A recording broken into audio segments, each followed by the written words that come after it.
പോയി. ഞാൻ ഇവളോട് പറഞ്ഞതാ നനച്ചു കൊടുക്കേ. എടി അഞ്ജലി, ഒന്നിങ്ങോട്ട് വാ. എന്താ അമ്മേ?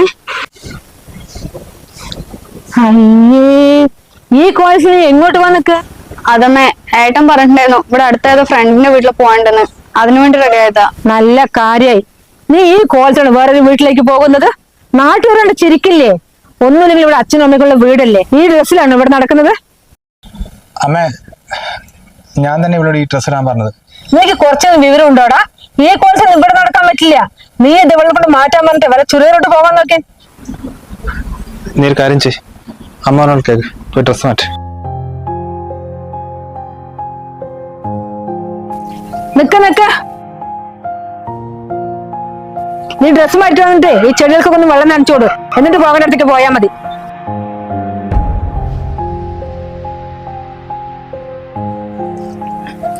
ചെറിയൊരു വെയിൽ തട്ടുമ്പോഴേക്ക് ചെടികളൊക്കെ അങ്ങ് കരിഞ്ഞു പോയി.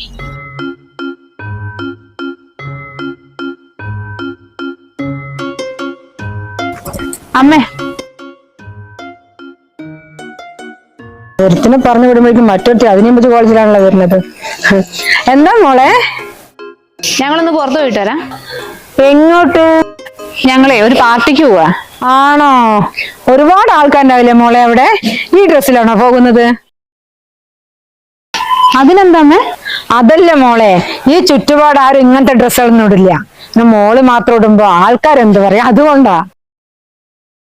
എന്റെ അമ്മേ, ആൾക്കാരെ നോക്കിയിട്ടേ എനിക്ക് ഡ്രസ് ഇടാൻ പറ്റുമോ? അമ്മയ്ക്ക് ഈ ചുറ്റുപാടുള്ള കുറച്ചു പേരല്ലേ അറിയൂ. ഞാൻ താമസിച്ചിടത്തെ ആൾക്കാരൊക്കെ ഇങ്ങനത്തെ എല്ലാ ഡ്രസ്സും ഇടാറുണ്ട്. അതുകൊണ്ട് എനിക്കൊന്നും വലിയ പ്രശ്നമായി തോന്നുന്നില്ല. അതല്ല മോളെ, നല്ലൊരു സാരി എടുത്തിട്ട് പോയാലേ കാണാൻ നല്ല ഭംഗിയുണ്ടാവും. പിന്നെ അമ്മയ്ക്കും അതാണ് ഇഷ്ടം. എന്താ അമ്മ ഇത്? അമ്മേന്റെ ടേസ്റ്റ് അനുസരിച്ച് ഇപ്പത്തെ പെൺകുട്ടി ഡ്രസ് ചെയ്യണമെന്ന് പറഞ്ഞാൽ അത് നടക്കുന്ന കാര്യ? പിന്നെ നമ്മ ഞാനൊരു കാര്യം പറഞ്ഞതാ, ഇവളിടുന്ന ഡ്രസ്സ്, ചെരുപ്പ്, ഹെയർ സ്റ്റൈല് ഇതൊക്കെ അവളുടെ ഇഷ്ടങ്ങളല്ലേ. അതിലേക്ക് അമ്മ വെറുതെ ഇടപെടുന്നത്. നീ വെറുതെ സമയങ്ങളുണ്ടവാ.